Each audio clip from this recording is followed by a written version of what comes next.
오늘 하나님께서 우리에게 주신 말씀은 누가복음 9장 37절에서 43절 상반절입니다. 신약 성경 106면에 있습니다. 누가복음 9장 37절에서 43절 상반절입니다. 저와 여러분 한 절씩 교독하시고 마지막 구절 함께 읽겠습니다. 이튿날 산에서 내려오시니 큰 무리가 맞을세 무리 중에 한 사람이 소리질러 이르되 선생님 청컨대 내 아들을 돌보아 주옵소서 이는 내 외아들이니이다. 귀신이 그를 잡아 갑자기 부르짖게 하고 경련을 일으켜 거품을 흘리게 하며 몹시 상하게 하고야 겨우 떠나가나이다. 주기를 간구하으나 그들이 능히 못하더이다. 예수께서 대답하여 이르시되 믿음이 없고 패역한 세대여 내가 얼마나 너희와 함께 있으며 너희에게 참으리요 내 아들을 이리로 데리고 오라 하시니 올 때에 귀신이 그를 거꾸러뜨리고 심한 격렬을 일으키게 하사 예수께서 더러운 귀신을 꾸짖으시고 아이를 낳게 하사 그 아버지에게 도로 주시니 사람들이 다 하나님의 위엄에 놀라니라. 아멘. 능력의 예수님이라는 제목으로 하나님 말씀 전하겠습니다. 너무 좋으네요. 네. 우리가 살아가다 보면은 굉장히 절박한 굉장히 힘든 그런 위기 가운데 처할 때가 있습니다. 그 절박함이 질병일 때도 있고 누군가 사랑하는 사람의 고통일 수도 있고 또 현실적으로 내가 해결되지 못한 그런 문제가 있을 수도 있습니다. 그때 우리는 누군가를 찾습니다. 이 문제를 해결해 줄 사람, 이 문제를 해결해 줄 존재를 찾습니다. 오늘 본문에도 한 사람이 등장합니다. 자, 이 한 사람은 아들이 있습니다. 근데 그 아들이 귀신에 사로잡혀 있습니다. 아버지는 아이가 고통받는 모습을 지켜봐야 했습니다. 얼마나 고통스럽습니까? 예. 그러나 아버지가 마지막 희망을 붙듭니다. 그 희망은 예수님께 나온 것입니다. 그리고 예수님께 부르짖은 것입니다. 자, 이 장면은 산 위의 영광과 그리고 산 아래의 고통이 얼마나 큰 차이를 보여주는지를 나타냅니다. 오늘 본문 이전에는 변화산 사건이 있었습니다. 변화산 사건에서는 예수님께서 영광 가운데 변하시고 또 모세와 엘리야가 나타나고 하늘에서는 이는 내가 택함 받은 나의 아들이다 라는 하나님의 음성이 울려 퍼졌습니다. 얼마나 영광스럽고 또 얼마나 멋진 그런 광경입니까? 자, 그런데 오늘 이 영광스러운 장면이 있은 이틀 후에 이 일이 일어나고 난 그 이틀 후에 자, 예수님께서는 산 아래로 내려오십니다. 산 아래에는 고통받는 아이, 또 실패한 제자들, 온갖 아픔과 괴로움을 호소하는 그런 무리들이 있습니다. 자, 산 위의 영광은 사라져 버렸습니다. 그리고 산 아래에 현실적인 고통만이 남아 있습니다. 여기서 우리는 믿음에 대해서 생각하게 됩니다. 믿음은 단지 산 위의 기적, 그 영광만이 아니고 산 아래 그런 고통 가운데 거기에도 머무는 것이다. 자, 그런데 참된 신앙은 이 산 아래 현실적인 그곳에서 그 무게를 짊어지는 것, 그리고 그 가운데 예수님을 바라보는 것, 예수님께 나아가는 것, 또 그것이 산 아래에서 참된 영광입니다. 자, 우리는 지금 어디에 있습니까? 하늘의 영광만 바라고 기적만 바라고 있습니까? 아니면 현실적인 곳에서 주님을 바라고 간절히 주님께 붙들림 받기 위해서 기도하며 나아가고 있습니까? 자, 오늘 이 시간 산 아래에 계시는 능력의 주님을 만나기 위해서 우리가 어떻게 하면 될지 한번 살펴보도록 하겠습니다. 첫째, 산 아래에서 예수님을 찾는 무리들이 있습니다. 자, 37절에서 38절입니다. 예수님은 제자들을 데리고 기도하러 산에 오르셨습니다. 변화산에 오르셔서 무리들이 예수님을 맞이하는데요. 37절입니다. 시작. 이튿날 산에서 내려오시니 큰 무리가 맞을세 무리 중에 한 사람이 소리질러 이르되 선생님 청컨대 내 아들을 돌봐주옵소서 이는 내 외아들이니이다. 아멘. 예수님은 베드로, 야고보, 요한 이렇게 산에 올라가셨습니다. 그리고 변화산에서 내려오셔서 무리들이 예수님을 맞이합니다. 근데 그 무리들은 일반 단순한 그 군중이 아니었습니다. 그 무리들은 문제를 안고 또 간절함으로 예수님을 찾는 무리들이었습니다. 그중 한 사람이 소리를 치면서 예수님께 달려 나옵니다. 그는 몸이 아픈 근데 귀신 들린 그 아들의 아버지입니다. 그 모습을 바라보는 그 아버지, 그 고통, 귀신 들린 아들을 바라보는 그 아버지의 고통은 이루 말할 수 없을 것입니다. 그 아버지가 예수님께 나와서 하는 말이 선생님 청컨대 내 아들을 돌보아 주옵소서. 붙이는 말이 있습니다. 이는 내 외아들이니이다. 외아들인데 귀신 들려서 도저히 감당할 수 없어서 이제 나옵니다. 자, 근데 이 아버지 그 절박한 심령 거기에는 깊은 상처가 담겨져 있는데요. 돌봐주옵소서라는 말은 에피블렙사이라는 말인데 이것은 하나님 자비를 베푸소서, 하나님 은혜를 베푸소서 이런 말이 아니에요. 하나님 도와주세요 이런 말이 아니고 굉장히 고통스러우니까 내가 참기 힘드니까 너무 괴로우니까 지금 당장 우리 아이들 나의 고통을 해결해 달라. 내 아들의 귀신 들림을 당장 해결해 달라는 인간적인 말이에요. 그 인간적인 말을 누가는 여기에 단어로 썼습니다. 그리고 누가는 의사임에도 불구하고 이 사람이 간질 걸렸는데 간질병이란 말을 쓰지 않았어요.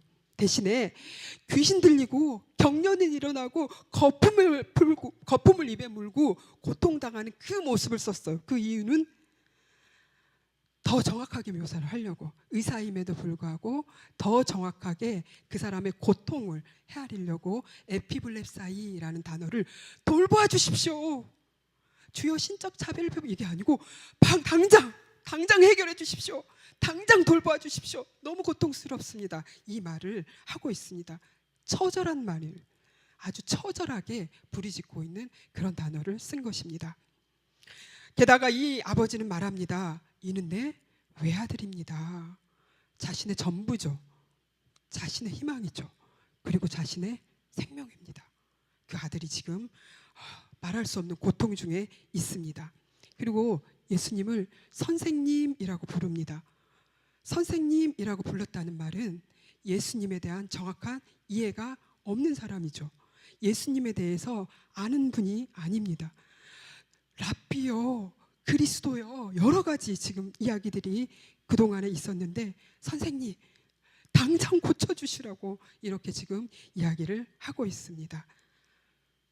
이 사람은 그것을 알았던 거예요. 예수님만이 우리 아이를 고칠 수 있다는 것을 알았던 거죠. 그래서 말로는 다 표현할 수 없지만 그의 발걸음, 그의 간절함, 그 모든 것들은 예수님에 대한 완전한 믿음의 행동입니다. 오늘 우리에게도 그 아버지의 모습이 필요합니다. 우리의 삶에는 우리는 늘 산 아래의 현실에서 살아가고 있습니다. 우리 자녀를 돌봐 주십시오. 우리 자녀가 문제 가운데 있습니다. 또 내가 사랑하는 누군가가 질병에 걸려서 아파하고 있습니다. 또는 또 내가 현실적인 문제들을 해결할 수 없습니다. 라는 산 아래의 현실적인 문제들을 우리는 안고 살아가고 있습니다. 자, 그때 우리는 부르짖을 수 있습니다. 주여! 내 자녀를 살려주시옵소서, 돌보아 주시옵소서, 에피블렙사이 주님 살려주시옵소서, 주님 내가 사랑하는 사람을 긍휼히 여겨 주시옵소서, 이렇게 부르짖을 수 있어야 합니다. 그것이 온전한 믿음을 표현하는 것이죠. 그래서 이 예배 자리에 나온 우리 또한 가장 절박한 순간에, 우리 그리스도인들은 평상시에 너무 아름답게 경건하게 예배하다가 가장 절박한 순간에는 주님 어떻게 이럴 수가 있냐고, 주님 이러면 안 되지 않냐고, 내가 그동안 어떻게 했는데, 그때는 예수님을 신뢰하지 않잖아요. 가장 절박한 순간에, 그런데 이 사람은 가장 절박하고 가장 고통스러운 순간에 예수님을 붙들었습니다. 우리 또한 늘 산 아래에 사는 우리들은 가장 고통스럽고 가장 절박한 순간에 예수님을 붙들고 그 아버지처럼 믿음으로 부르짖는 그런 믿음의 행동을 보여주는 우리 모든 성도들 되시기 바랍니다. 주님, 내가 사랑하는 일을 고쳐주시옵소서. 주님, 내 자녀를 돌보아 주시옵소서. 주님, 내 사랑하는 사람의 그 질병을 고쳐주시옵소서 라고 부르짖는 여러분 되시기 바랍니다. 그 모든 부르짖음이 오늘 이 시간 하늘 보좌에 닿을 것을 주님의 이름으로 축원합니다. 아멘. 네. 자, 둘째, 믿음 없는 제자들의 실패와 주님의 책망이 있습니다. 39절에서 41절입니다. 귀신을 쫓아달라고 찾아온 그 아버지의 절규가 있었음에도 불구하고 제자들은 쫓지 못했는데요. 자, 오늘 보면 39절, 41절 같이 한번 읽어보겠습니다. 시작. 귀신이 그를 잡아 갑자기 부르짖게 하고 경련을 일으켜 거품을 흘리게 하며 몹시 상하게 하고야 겨우 떠나가다이다. 당신의 제자들에게 내쫓아 주기를 구하였으나 그들이 능히 못하더더이다. 당신 시대 믿음이 없고 패역한 세대여, 내가 얼마나 너희와 함께 있으며 너희에게 참으리요, 내 아들을 이리로 데리고 오라 하시니. 아멘. 귀신 들린 아이는 단순히 아픈 것이 아니었습니다. 사실 그것은 영적으로 병든 상태입니다.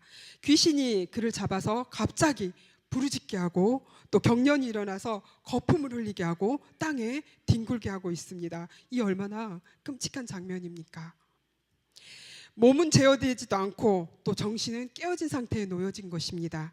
이 아이는 인간의 능력으로는, 인간의 손으로는 어찌할 수 없는 그런 상태에 놓여 있습니다. 그 아버지는 귀신을 쫓아달라고 제자들에게 요청을 하였습니다. 그런데 결과는 제자들은 귀신을 쫓아내지 못했습니다. 여기서 놀라운 사실이 있습니다. 제자들은 귀신을 쫓아내지 못했는데 누가복음 9장 1절에 보면은 이미 예수님께서 제자들에게 귀신을 쫓아내는 능력을 주셨습니다. 9장 1절입니다. 예수께서 12제자를 불러 모으사 모든 귀신을 제어하며 병을 고치는 능력과 권위를 주시고. 아멘. 분명히 그들은 12제자로 파송을 받을 때 예수님께 귀신을 쫓아낸 능력을 받았습니다. 자, 그런데 그럼에도 불구하고 아무것도 해내지 못했습니다. 왜 그랬습니까? 예수님께서 말씀하셨어요. 그 이유를 41절입니다. 믿음이 없고 패역한 세대여, 내가 얼마나 너희와 함께 있으며 너희에게 참으리요. 아멘. 동일한 이야기를 마태복음에서는 17장 20절에서는 예수님께서 제자들에게 너희 믿음이 작은 까닭이니라 진실로 너희에게 이르노니 너희에게 믿음이 겨자씨 한 알만큼만 있어도 이 산을 명하여 여기서 저기로 옮겨지라 하면 옮겨질 것이요 또 너희가 못할 것이 없으리라 하고. 아멘. 겨자씨 한 알만큼의 믿음만 있어도 산을 옮길 수 있다고 하였으니, 그러니 귀신을 쫓아내는 것 정도는 충분히 해야 할 것입니다. 자, 그런데 그들이 하지 못했습니다. 이 말은 겨자씨 한 알만큼의 믿음도 없다는 얘기입니다. 믿음도 없고 아무것도 없고 이 상태를 이 본문에서는 패역이라고 표현을 했습니다. 패역한 자요 라고 말을 했어요. 패역이라는 것은 믿음 없이 겉으로는 하나님을 따르지만 속으로는 여전히 자기 생각과 방법을 붙잡는 태도를 패역이라고 말한답니다.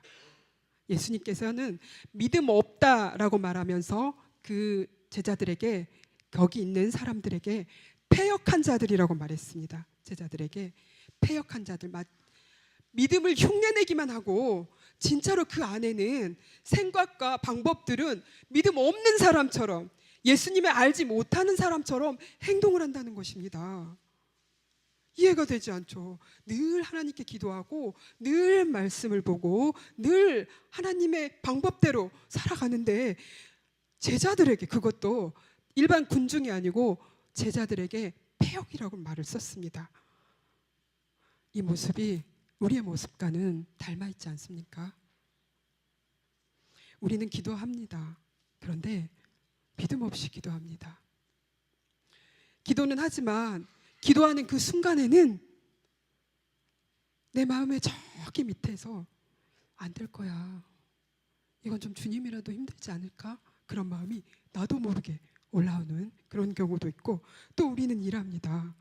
열심히 일합니다, 교회에서. 자, 그런데 사역도 하고 봉사도 하고 열심히 일하는데 내 생각과 내 방법과 내 영광을 드러나기 위해서, 내 면이 서기 위해서, 내가 조금 더 나타내지기 위해서 그렇게 일을 하고 있지는 않습니까?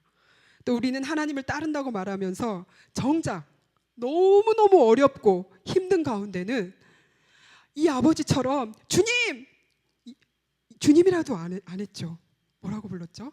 선생님 좀 고쳐주시라고 막 이렇게 했는데, 정작 예수님을 따른다고 하는 사람들은 가장 절박한 순간에 돈을 따르고 힘을 따르고 사람을 따르고 감정을 따릅니다. 감정을 따르는데 그 감정이 주님이 주시라는 감정이라고 착각하죠. 내 감정까지도, 내가 알지 못하는 무의식까지도, 그 모든 것까지 다 합쳐서 패역이라고 그렇게 말을 합니다. 자, 그 결과는 무엇입니까?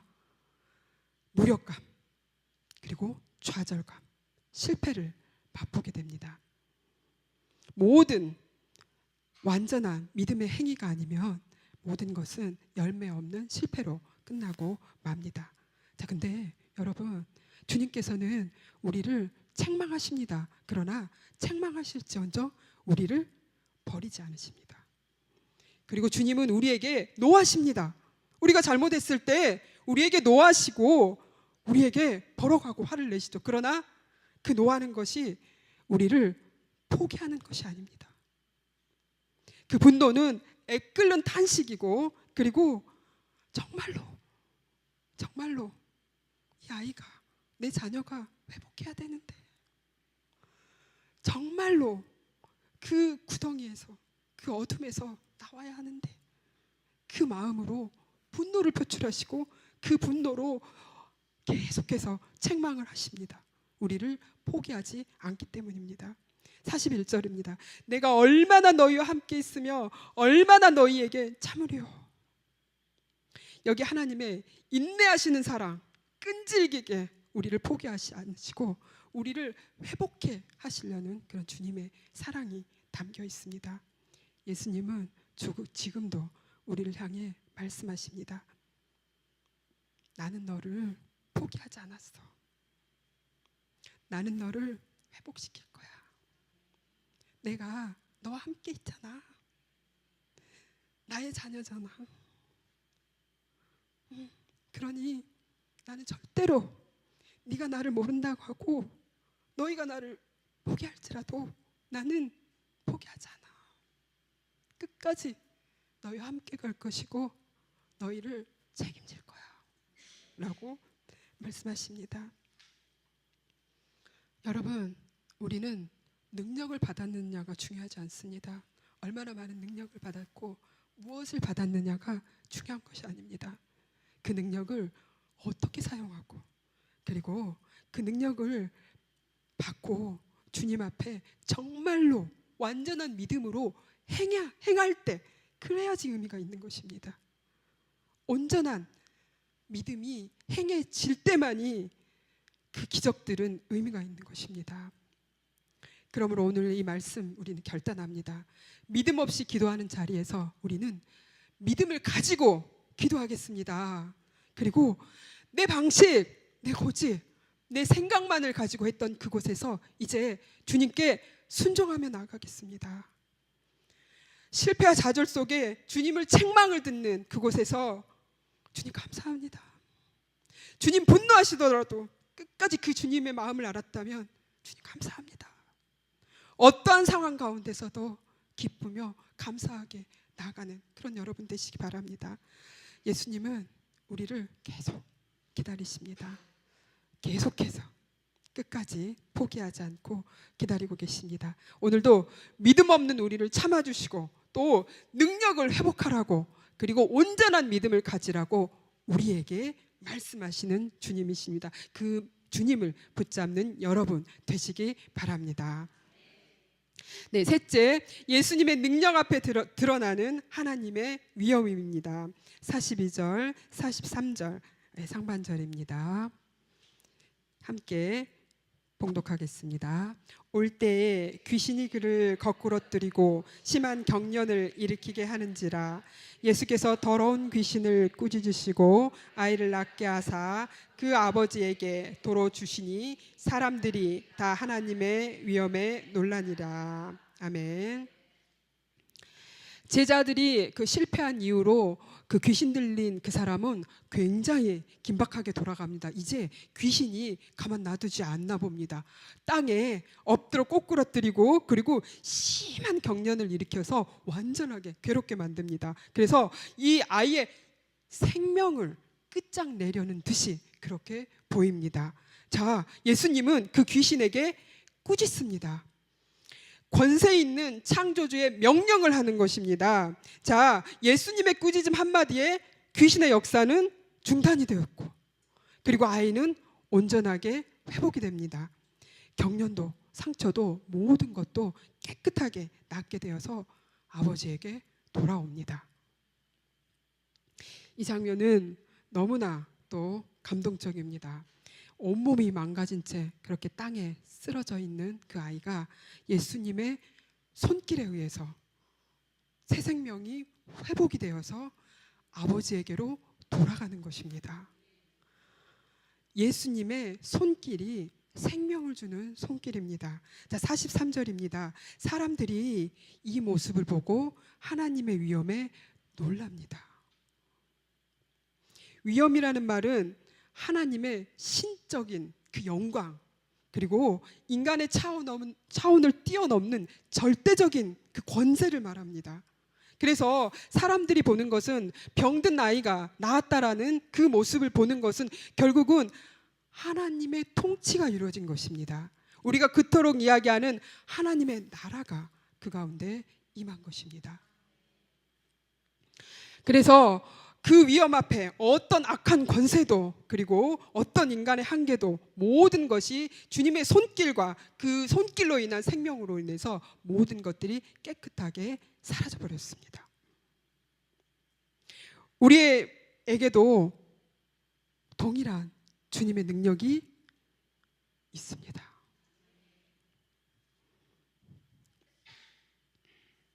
이 능력은 2000년 전에 갈릴리에서 예수님만 가졌던 그런 능력이 아닙니다. 오늘 우리에게도 그 능력이 있고 중요한 것은 우리는 그 살아계신 하나님과 함께합니다. 주님의 임재 가운데 있고 성령의 운행 가운데 늘 그 하나님과 함께합니다.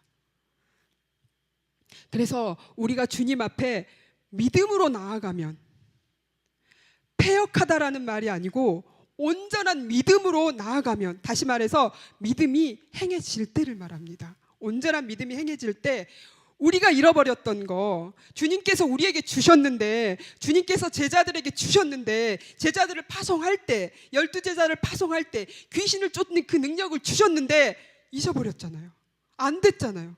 근데 그 능력을 회복할 수 있도록 우리도 마찬가지로 하나님의 살아계심을 경험하고 성령의 운행하심을 경험하고 이 땅 가운데 하나님의 나라를 이루며 살아갈 때 우리 안에 그 능력이 회복될 줄로 믿습니다. 아멘. 주님의 능력을 회복하시는 여러분 되시기 바랍니다. 그리고 그 능력을 통해서 하나님의 살아계심, 하나님의 위엄을 회복하시는 여러분 되시기 바랍니다. 자, 우리는 회복될 수 있습니다. 우리는 다시 살아날 수 있습니다. 사랑하는 성도 여러분, 이제 말씀을 마무리합니다. 예수님께서는 산 위에 영광 가운데 계셨습니다.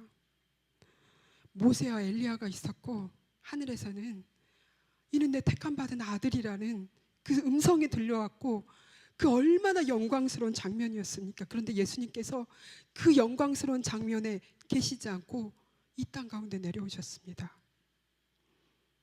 이 현실에 산 아래로 내려와서 어둠과 고통과 아픔 가운데 있는 우리를 포기하지 않으시고 이 땅 가운데 우리에게 내려오셨습니다. 우리의 삶의 문제, 모든 갈등들, 아픔들을 주님께서 해결해 주시기 위해서, 우리와 함께 하기 위해서 우리의 중심으로 우리 가운데 주님이 오셨습니다.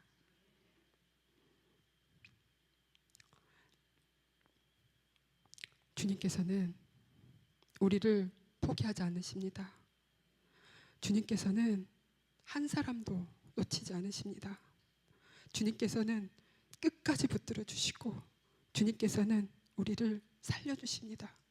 주님께서는 아무리 얘기해도, 아무리 가르쳐도, 아무리 설명해도 알지 못하는 제자들일지라도, 분노하실지라도, 책망하실지라도 절대로 포기하지 않으시고 주님께서는 우리를 끝까지 붙들어 주십니다. 그 주님을 신뢰하시기 바랍니다. 그 능력의 주님을 붙드시기 바랍니다. 그 능력의 주님 앞에 다시 새롭게 서기를 결단하는 오늘이 되시기를 주님의 이름으로 축복합니다.